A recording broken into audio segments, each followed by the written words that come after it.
We have April Mu. She is a student in the Masters of Social Work program at SDSU. She was born and raised in a refugee camp in Thailand as a Karen refugee that had to flee Burma due to the ethnic civil war. She was relocated to the United States as a refugee when she was 15 and was among the first of the Karen people in San Diego.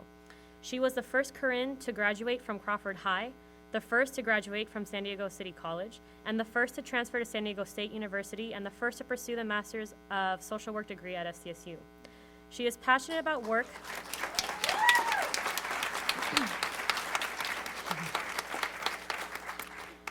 She is passionate about working for displaced people and is currently working with the Karen Organization of San Diego as a youth program coordinator. In this position, she is an advocate and role model for the refugee youth.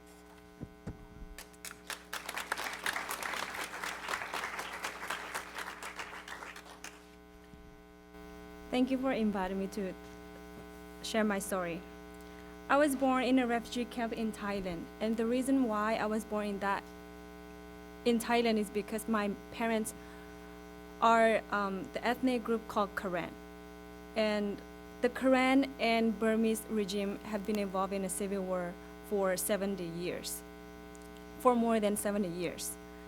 And as a result, many Karen have to flee into Thailand, where they find themselves living in a refugee camp. This is also true to most of the other minorities in Burma. Karen is the second largest minority in Burma. We define ourselves based on common cultural traditions, including language, which is also called Karen, our clothes, music, and dance. The refugee camp I was raised in is called Mela, and it was like a bird in a cage. Our camp is guarded by barbed wires.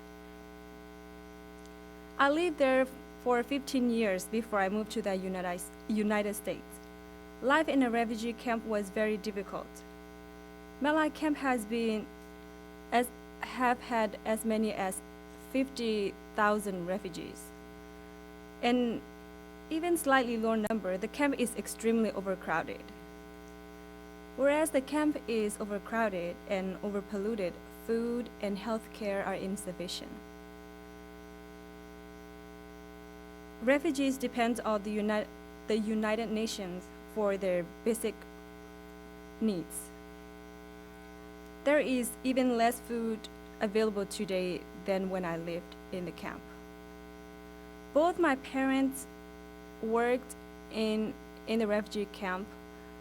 My mom worked as a nursery school teacher, and my dad worked making prosthetic legs for those who had misfortune of stepping on a landmine outside of the camp. The camp provided education from kindergarten through 12th grade, but 12th grade is not comparable to 12th grade here. Even though one could have graduated from high school, there were no job opportunity and no chance to go to college. So my future was limited, and I thought my life would be this way forever. When I was 13 years old, my family started talking about possibly move to the United States, but they were not enthusiastic about it because they knew it would be hard. But it was my brother and I, we explained to my parents that our life would be better if we moved to the United States, especially the education system. And my mom agreed. But my dad didn't. So we used our mother to convince our dad and my mother told my dad, my children and I were going to the United States, and if you don't want to come, you can stay. And he reluctantly agreed and joined us on the journey.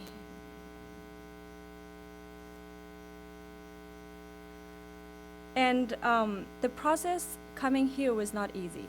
And they knew, both my parents knew it would be very difficult because everybody in my family had to go through the process.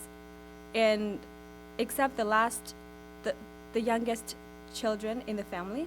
But in terms of, and all of us had to had a medical examination, including the youngest children. And they examine us to make sure we don't have any contagious disease. And if one of us had contagious disease, none of us will be allowed to come here until that person is cured. So there were several reasons why my parents were enthusiastic about leaving the camp, because they understood how life would be very difficult in whatever country we moved to. We would be moving to a new world, but it would be most difficult for them because of their age. Being older means more problem adjusted to new life. Some of these problems would be due to language barrier. And second, they knew all that they would be leaving behind, even though they didn't have much possessions, but they have to leave their friends and relatives. And third, the fact that they would just have to give up their jobs. It was, and so I arrived in the United States in 2007, and the Korean refugees began to arrive here in 2006.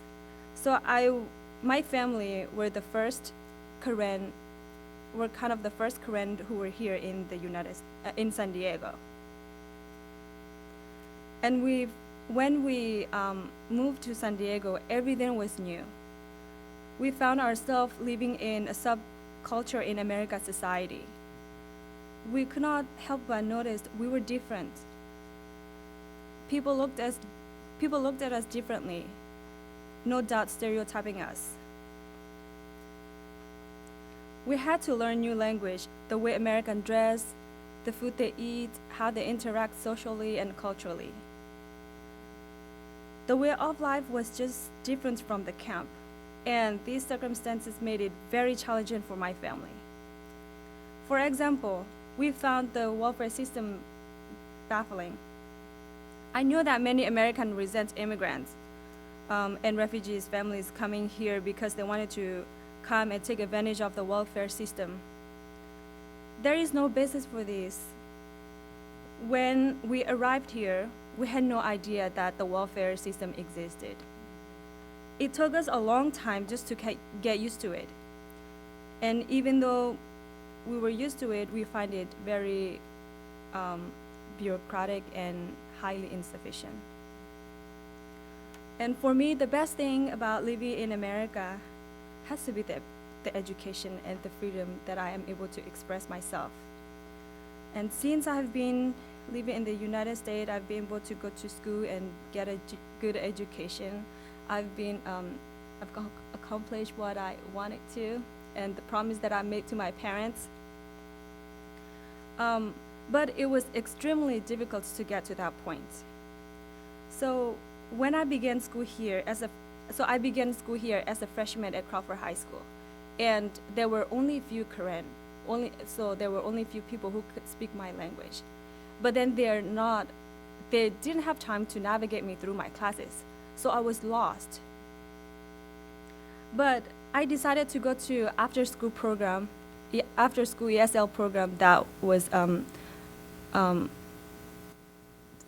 hosted by the IRC, and to overcome that barriers.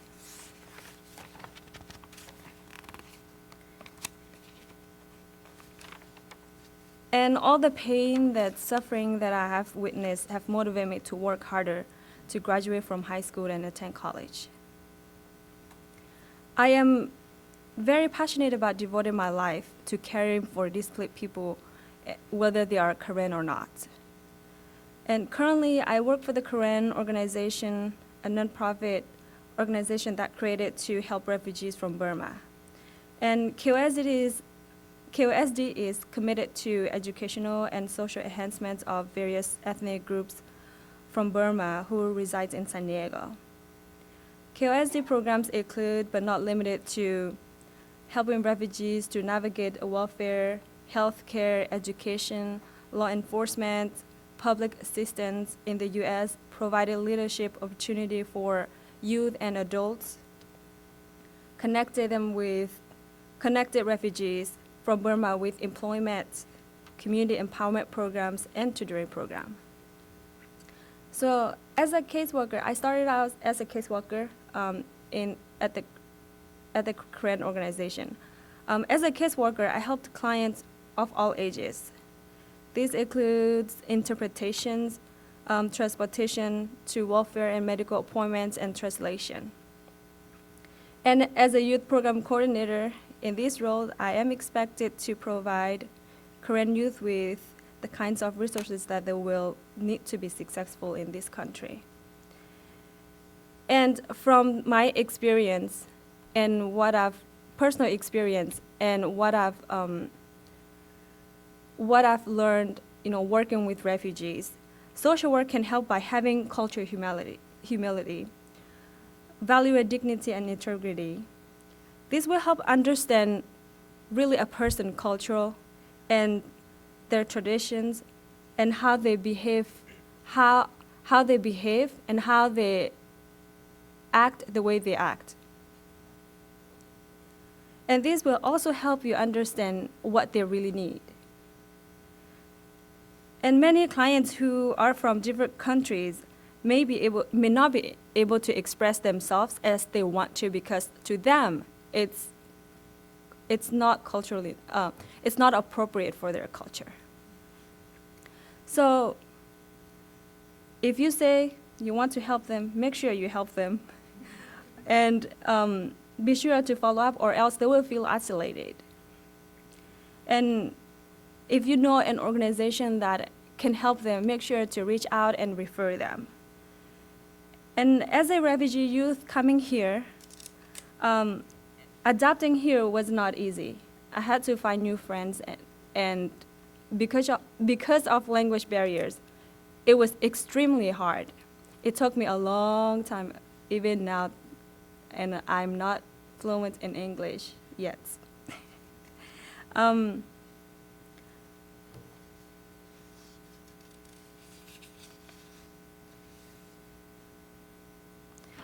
remember when we first arrived here, we were assigned a caseworker. And a caseworker and social worker, slightly different, but they kind of do the same thing. And he was a refugee from Sudan. He prepared, when we first came in, even though he was very different from us, he prepared kitchen utensils, bed, food in the fridge, especially rice for us, because we're Asian. And imagine, when we saw rice, we were like, wow, this person is very thoughtful, he's so different than us. And he actually know that we need rice. And to us, having rice is like, because that's how we live, even though we eat other food, we still need rice. So imagine if he doesn't have cultural humility, right? If he didn't value us, just, just who we are, he probably would have thought that, and we wouldn't be able to express ourselves, but then we also wouldn't view America as a country who welcome us, and we will be so lost. And I know my story is not different from other refugees around the world. So thank you for letting me share my story.